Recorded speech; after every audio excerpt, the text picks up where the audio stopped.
ရွှေဝေးဥစ္စာပစ္စည်းတွေအနည်းငယ်ချက်ချင်းရရှိကအောင်မြင်ကြစေရာ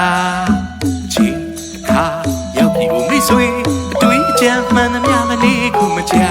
အောင်မြင်ကြတော့မှာဒီအိမ်တွင်မှာကျမ်းမာရွှင်လန်းစွာကိစ္စလီလီအောင်မြင်ငါလက်တွေတို့ပွင့်မှာဒီဆိုင်တွင်မှာဒီဝါနဲ့များစွာ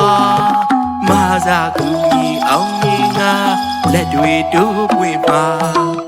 တာရီသမီးနေစာတူဝါအရေးမှာများစွာအကျိုးပြစီစဉ်တွေတို့မှာ